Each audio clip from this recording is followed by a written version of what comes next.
Hey guys, it's another video. I'm back. Hopefully you're back. Hello, if you are new.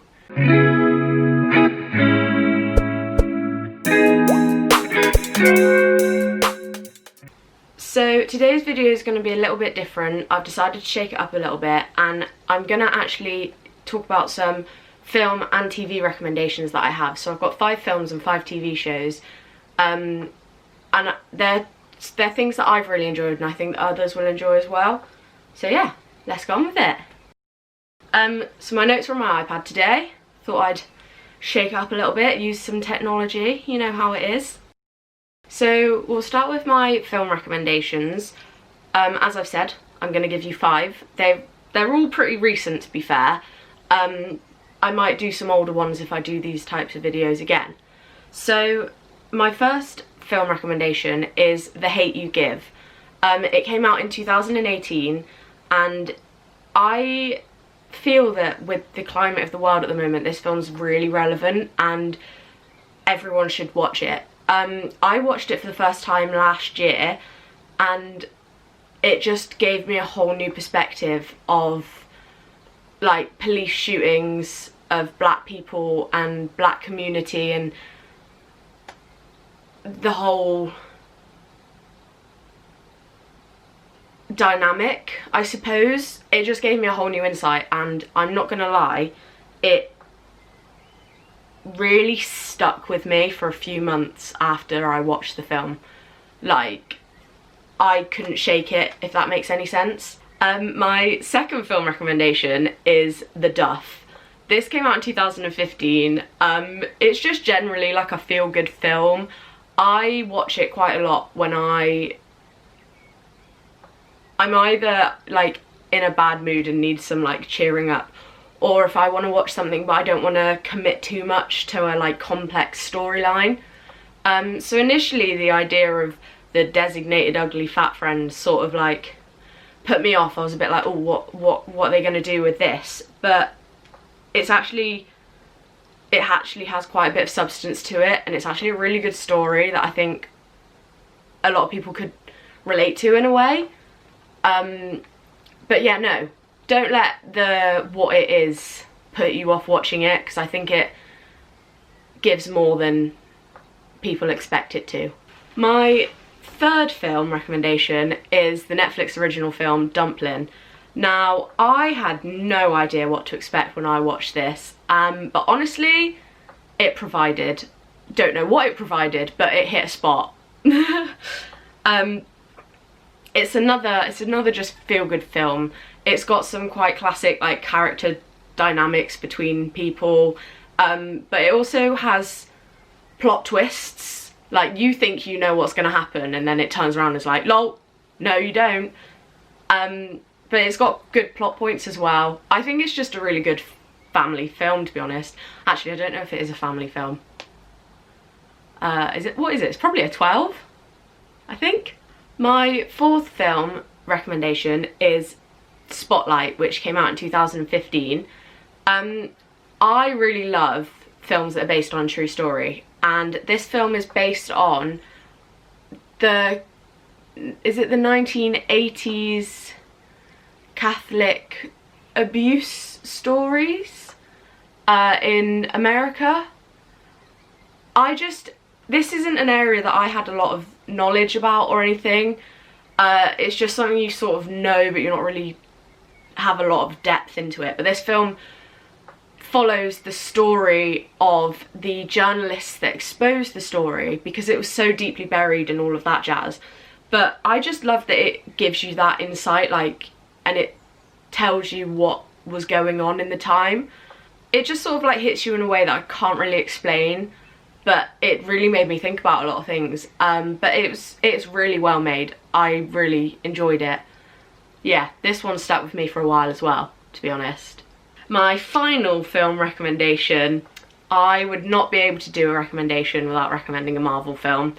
And in this one I've gone for Thor Ragnarok, because this is just my go-to film, whether I'm feeling down, whether I'm feeling great, whether the world's ending. I will watch this film because it just makes me feel good inside. And I think another benefit with this film is that you don't really have to have watched any of the other MCU films to know what's going on. I really enjoy, I've said this before, Taika Waititi is incredible and he's directing this film, so you know it's going to be incredible. But also it sort of gives more character to Thor than he's ever really had before. Like, he gives him more substance and more like a person, like, that has actual human traits other than being a dumb alien, I suppose, is what he's sort of been portrayed as before. No, I really enjoy what Taika's done in this film, and it is going to be always a go-to for me. On to the TV! Woo! So, my first TV show recommendation is sort of a two-parter, because I'll explain. So, the recommendation is NCIS, which is a US sort of like police show, but it's a bit more gritty. And they're not technically police, they're like federal agents. I've been watching this show since I was about 7, and I'm not gonna lie, I probably shouldn't have started watching it at that age, but I did, and I'm a better person for it. There are a lot of episodes to sink your teeth into if you really want something that will like last you a long time. There's 17 seasons of it. It's one of those shows that has a new case every episode, but there's also like an underlying story underneath it.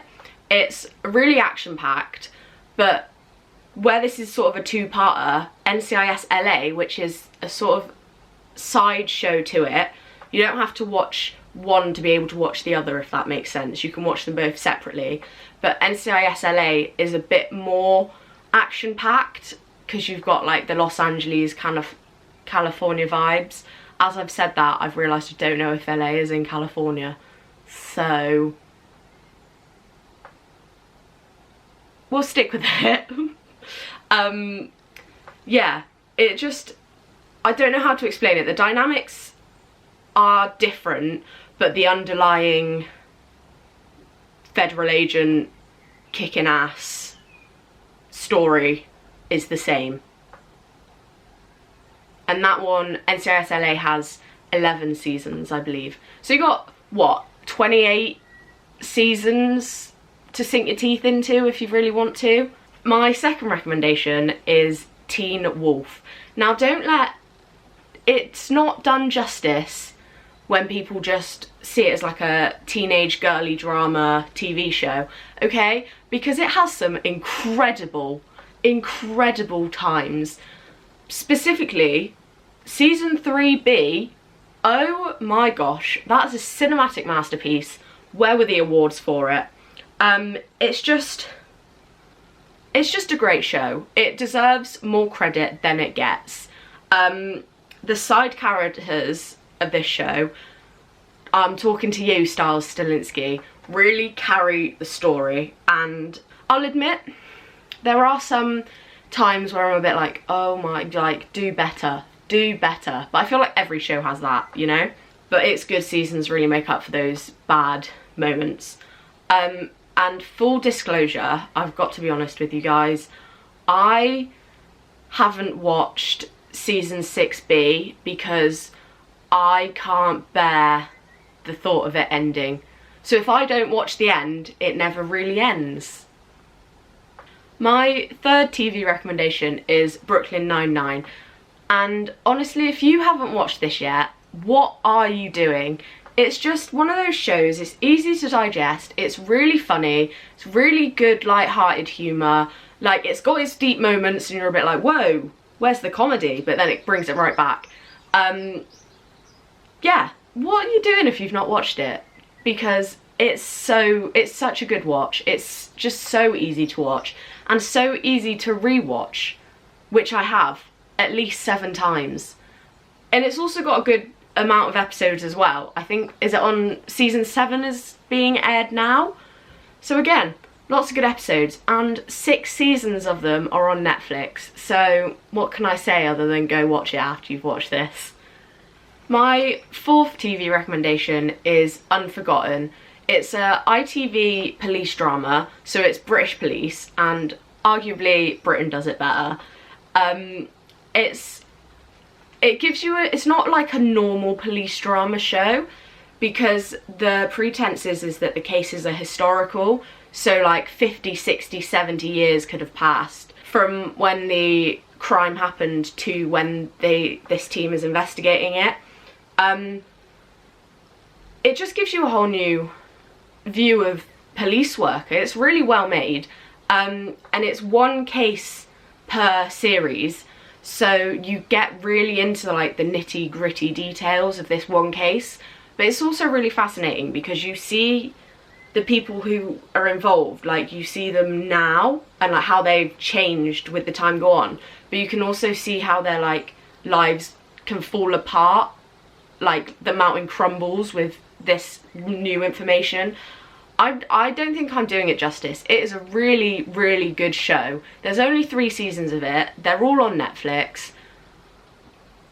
Just go into it and give it a chance. It's really good. It's really good. And it makes you really think about things. It's really clever as well.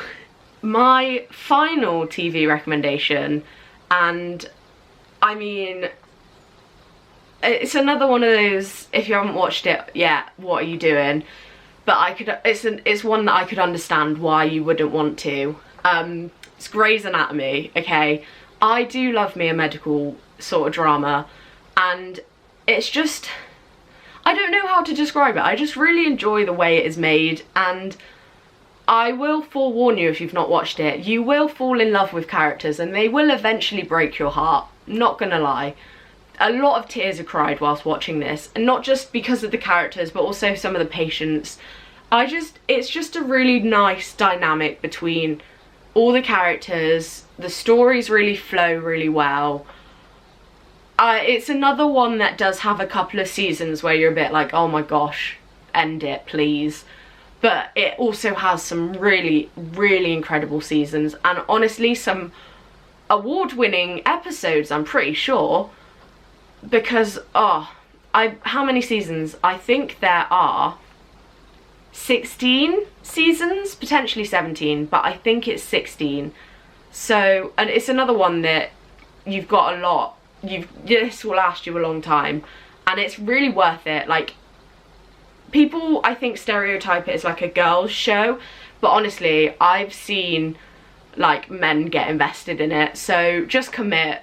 Don't let the like, oh no, it's not for me. Just sort of like give it a chance.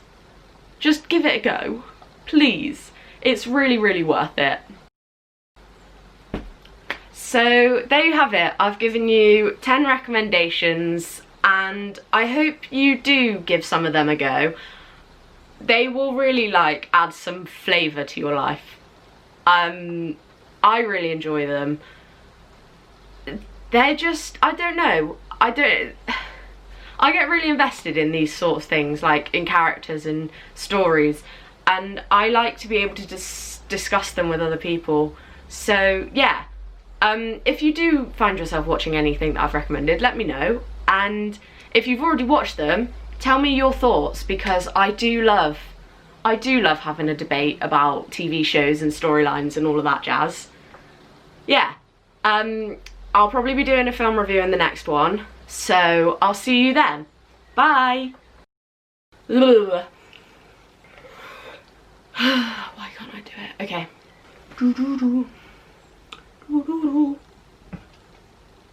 So,